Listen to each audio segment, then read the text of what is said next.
చెత్తరహిత రామగుండంగా తీర్చిదిద్దడంలో ప్రతి ఒక్కరూ భాగస్వాములు కావాలని రామగుండం శాసనసభ్యులు ఎంఎస్ రాజ్ ఠాకూర్ పిలుపునిచ్చారు.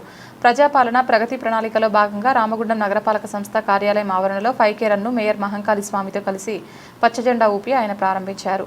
నగరపాలక సంస్థ కార్యాలయం నుండి గోదావరికని చౌరస్తా వరకు రన్ నిర్వహించారు.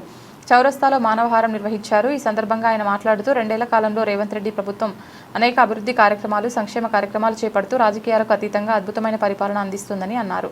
ప్రజాపాలన ప్రగతి ప్రణాళిక ప్రధాన ఉద్దేశం ఈ నగరాన్ని పరిశుభ్రమైన సుందరమైన నగరంగా తీర్చిదిద్దుకోవడమని అన్నారు.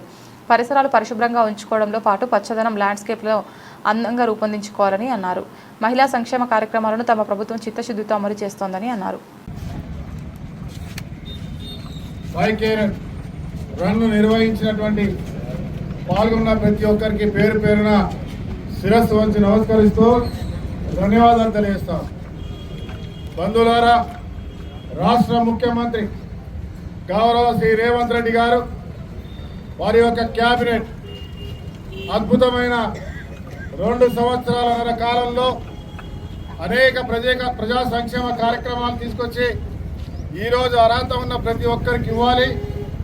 అదే మాదిరిగా అనేక పల్లెలు, నగరాలను అభివృద్ధి చేస్తూ ముందుకెళ్తూ ఈ రాష్ట్రాన్ని దేశంలో నంబర్ 1గా తీర్చిదిద్దే సమయం ఒక పటిష్టమైనటువంటి సంకల్పంతో ముందుకు పోతా ఉన్నాం. పోయిన ప్రభుత్వం 10 లక్షల కోట్లు అప్పు చేసినా ఎక్కడ లేని ధైర్యంతో ఈరోజు ప్రభుత్వ ఉద్యోగులకు జీతాలు ఇస్తూ సంక్షేమాన్ని నడిపిస్తూ అద్భుతమైన పరిపాలన కొనసాగిస్తా ఉన్నాం. మరి ఈ పరిపాలనలో ప్రజా సంఘాలు, కమ్యూనిటీస్ బాధ్యత కలిగిన ప్రతి ఒక్క పౌరుడిని కూడా బాధ్యత ఇవ్వాలి.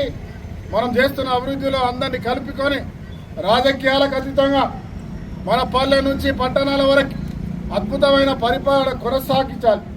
దాంట్లో మొదటగా శుభ్రత, పరిశుభ్రత, శానిటేషన్ని అందరం కూడా బాధ్యత తీసుకోవాలి.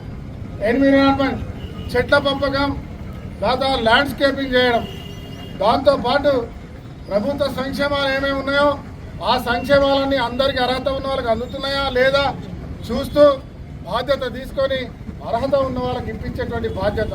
ఇలాంటివే కాకుండా మహిళలందరినీ కూడా కోటీశ్వరులు చేయాలని ఒక ఆలోచనతో 1,00,000 కోట్లతో ఆలోచన చేస్తున్న ప్రభుత్వానికి మరి మహిళా సంఘాలు ఇక్కడైతేనేమి పల్లెల్లో మహిళా సంఘాలు ఇక్కడ మెక్కమించిన గ్రూపులకి మరి 1 కోటి నుంచి 30 కోట్ల వరకు బ్యాంకు రుణాలు ఇవ్వడానికి సిద్ధంగా ఉంది. వీరు సొంతంగా వ్యాపారం పెట్టుకొని 10 మందికి ఉపాధి దిశగా ఏర్పాటు చేసే దశలో ప్రభుత్వం ద్వారా సహాయాన్ని అందించే కార్యక్రమాలను అందరూ కూడా సహకరిస్తూ మహిళలను ప్రోత్సహించాలనే ఒక సంకల్పం.